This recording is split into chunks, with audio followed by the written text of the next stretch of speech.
carbon tax now being collected will not come anywhere near the Paris Accord targets. To meet the Paris goals, the Liberal carbon tax will rise to $200 a ton. The carbon tax is a consumption tax, just like the HST. If blended with the HST, it would have to rise another 6% to comply with the Paris Accord. That means residents in Ontario will be paying a rate of 19%. That's a rate of 19% on every purchase. With the bulk of the taxes paid by the middle class, it'll be average Canadians who suffer the most from the Liberal carbon tax. The member for Ottawa Centre uses climate change as an excuse for every bad policy her government forces on Canadians. The carbon tax is the best example. The same minister, after invoking climate hysteria, claims the rebate bribe on this year's tax return will compensate for the Liberal climate change carbon tax grab. Where is the compensation for the property owners along the Ottawa River who've lost their homes as a result of bad climate policy made by the Liberal government? The minister makes the comment, we're all in this together. Yes, we are. So let's talk about what's happening in the Minister of Environment's own backyard. New rules are coming that will make flooding on the Ottawa River a regular occurrence. Bill C-68, which is now before the Senate, will render dam operators on the Ottawa River powerless to protect property owners from flooding. Ontario Power Generation, OPG, looked at its generation portfolio in hydropower and determined that it, quote, would take an 80% instantaneous passage of flow as a principle for meeting the objectives of the new definition of fish habitat in Bill C-68, unquote. OPG modeled one of the outcomes of the legislative changes contained in Bill C-68.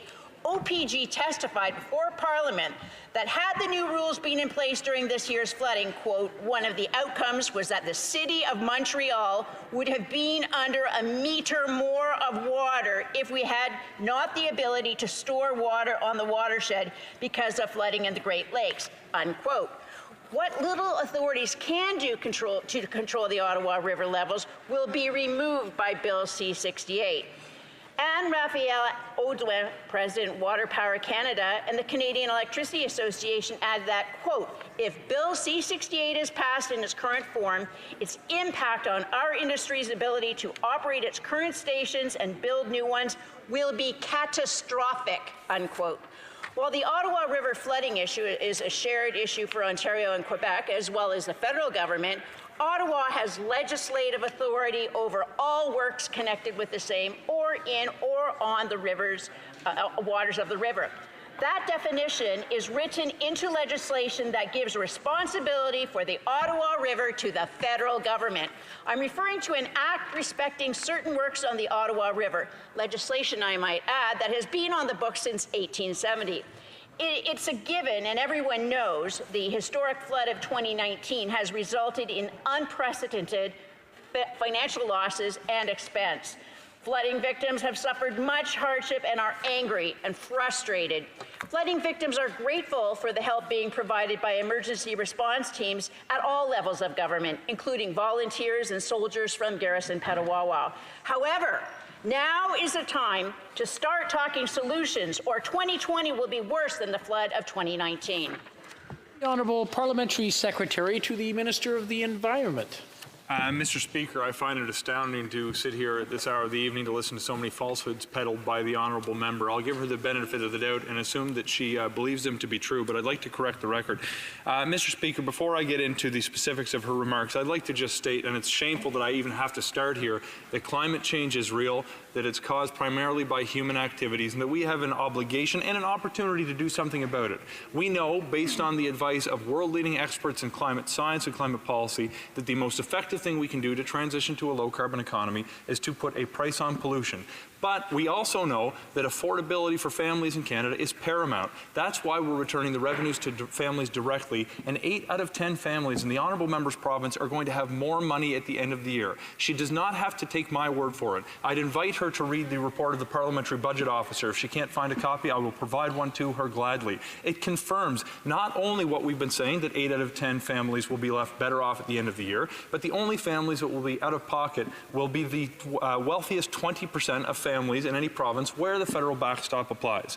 Mr. Speaker, this is important. We've taken great efforts to ensure that affordability remains paramount. And this is the theme of our government, with the Canada Child Benefit putting more money in the pockets of 9 out of 10 Canadian families, with a middle-class tax cut that raised taxes on the wealthiest 1%, with the guaranteed income supplement that helps the lowest income single seniors make life more affordable. I note in particular that the Conservative caucus voted against each of these measures. But, Mr. Speaker, it's important when we're dealing with the economic impact of our plan to put a price on pollution that we examine the results that other jurisdictions have experienced. The long story short, Mr. Speaker, it does not have a drag effect on the economy. If anything, it creates opportunities in the green economy. The province of Saskatchewan has actually been found to be burying a report that confirms that the economic impact would be minimal if it could be discerned at all. Mr. Speaker, our plan to put a price on pollution is based on the advice of folks like Professor William Nordhaus, who actually won the Nobel Prize last year for developing the kind of approach we're now implementing. Conservatives such as Preston Manning support our approach. Mark Cameron, Stephen Harper's former Director of Policy, supports this approach. Even Doug Ford's Chief Budget Advisor has testified before the Senate in this Parliament saying that the single most effective thing we can do to transition to a low-carbon economy is to put a price on pollution. Mr. Speaker, the honourable member said the cost would have to rise to $200 a tonne. This figure is seemingly made up. It's false. We've been clear and transparent with our plan to put a price on pollution starting at $20 a tonne that will rise to $50 by 2022. To say that we're going further than that is not based on fact. I don't know where the number comes from. She seems to be making it up. Mr. Speaker, she's indicated average Canadians will be impacted most. That is simply false. I pointed her earlier to the Parliamentary Budget Officer's report. I've seen her now blame Liberal policy for the floods that exist in the province of Ontario when she won't actually acknowledge the science behind it that actually demonstrates that human activity is causing climate change. Mr. Speaker, I hope sincerely, for the sake of the honesty in this debate, that the honourable member during her 1-minute rebuttal will stand up and acknowledge climate change is real, it's driven primarily by human activities, and that we have an obligation as legislators to do something about it. I'd ask that she not go down the path of Doug Ford, who complains, makes cuts left and right, has cut a budget for planting 50 million trees, has cut conservation projects, has dismantled the system they had in place that was creating good jobs and boosting the green economy in that province, and dismantled the flood protections they had in place, and then put his hands up in the air and said, it seems there must be something happening with these floods. The something that's happening is climate change. It's driven by people. I invite the honourable member to stand up and acknowledge that, rather than stand here in solitude being the only member who voted against Canada's adherence to the Paris Agreement in this chamber. The honourable member for Renfrew-Nipissing-Pembroke. It's the position of the Prime Minister when he showed up for a photo op with his children at Constance Bay on the Ottawa River that flooding is due to man-made global warming. Flood victims are asking, do we really want to go through this every year, understanding that climate change issues won't soon be resolved by this government?